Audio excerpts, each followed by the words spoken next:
If you are looking for a powerful sports tourer, the new Versys 1000 is not for you.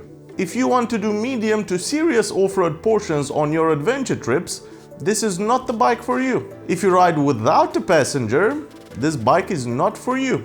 And now we probably only have 5 of you left. Kawasaki has updated their Versys 1000 in 2019 with quite a lot of new innovations. As their direct competitors, they consider the BMW S1000XR and the Ducati Multistrada 1260. Now, both of these bikes produce around 160 brake horsepower, while the new Versys 1000 struggles with almost 119 brake horsepower. So then, what does it bring to the table?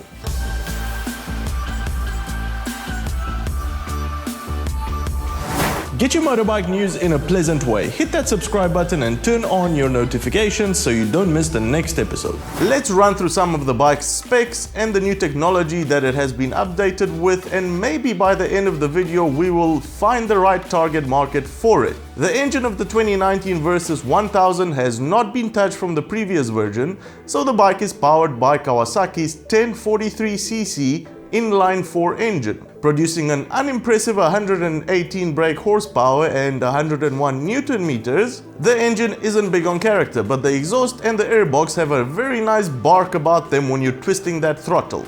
This would hint that the bike is then tailored towards the gentleman tourer, the rider who wants to travel big miles in comfort and not designed for the adrenaline junkie. Speaking about the throttle, it has been updated to a ride-by-wire system which facilitates the cruise control system, which is available on all models of this bike. The SE model comes equipped standard with an up and down quick shifter. Now, this is a brilliant addition for touring as it makes the ride much smoother for the passenger during gear changes. However, this quick shifter is more of a smooth shifter as there is nothing quick about it. The pedal travel is long and its soft feel is far from direct.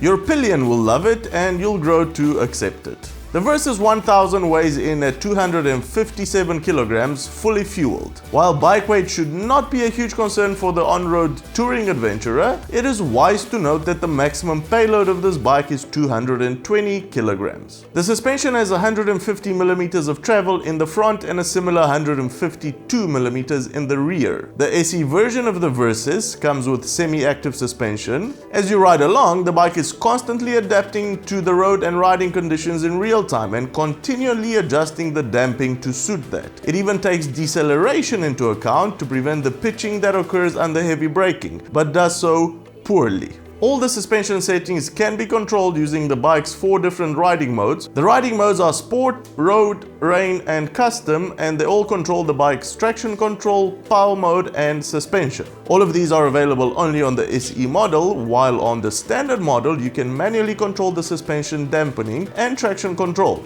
Traction control is standard on both models. Seat height is not adjustable at 840 millimeters, but this paired with 150 millimeter ground clearance and 17-inch front and rear wheels should make the bike very comfortable for most riders. Brakes: you get 2 310mm discs in the front with a 4-piston caliper and a single 250mm disc in the rear with a single piston caliper. Those that have had a chance to ride the bike have noticed that despite the semi-active suspension, the bike still had a fair amount of dive. Cornering ABS is standard on both models. With its 21-liter tank, Kawasaki claims you should get a range of about 400 kilometers, but if we drop that down to about a 320 kilometer in the real world, it means that you will be looking for gas stations every 260 or so kilometers. This is on the low side for adventure tourers and it is sure to put a lot of people off. Extra equipment: the standard model comes with a black and white LCD screen, while the SE sports a color TFT screen. The SE also comes with a larger windscreen, both versions of which are adjustable. Horrible two-hand adjusting system,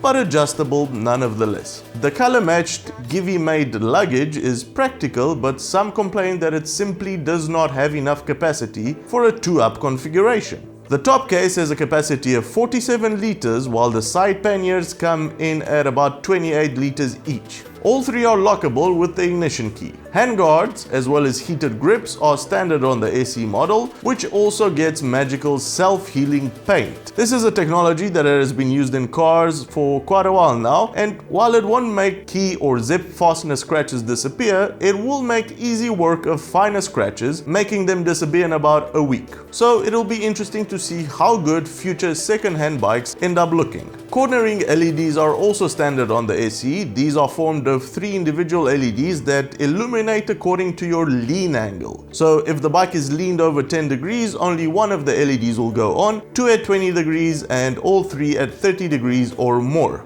This we need to test in the field. It could be very useful or end up being completely useless because of its execution. Colors. There are 4 color variants, 2 for the standard version and 2 for the SE version. The standard comes in either orange and black or white and black, while the Kawasaki green is reserved for the SE with another variant of the black and white. Price. The standard Versys 1000 should be available for around $14,500 in the US, while the SE should set you back around $18,500. As a quick recap, let's see what you get for those extra $4,000. Semi-active suspension, up and down quick shifter, heated grips, handguards, riding modes, LED cornering lights, TFT color dash compared to the black and white dash, and the Kawasaki Rideology mobile app. This seems to be one of the best and most comprehensive mobile apps, even allowing you to make adjustments to the suspension. Quite a bit of difference between the two, but then again, so is $4,000. There are more accessories that you can spec to above the SE version that include the panniers, the engine protection, spotlights, etc.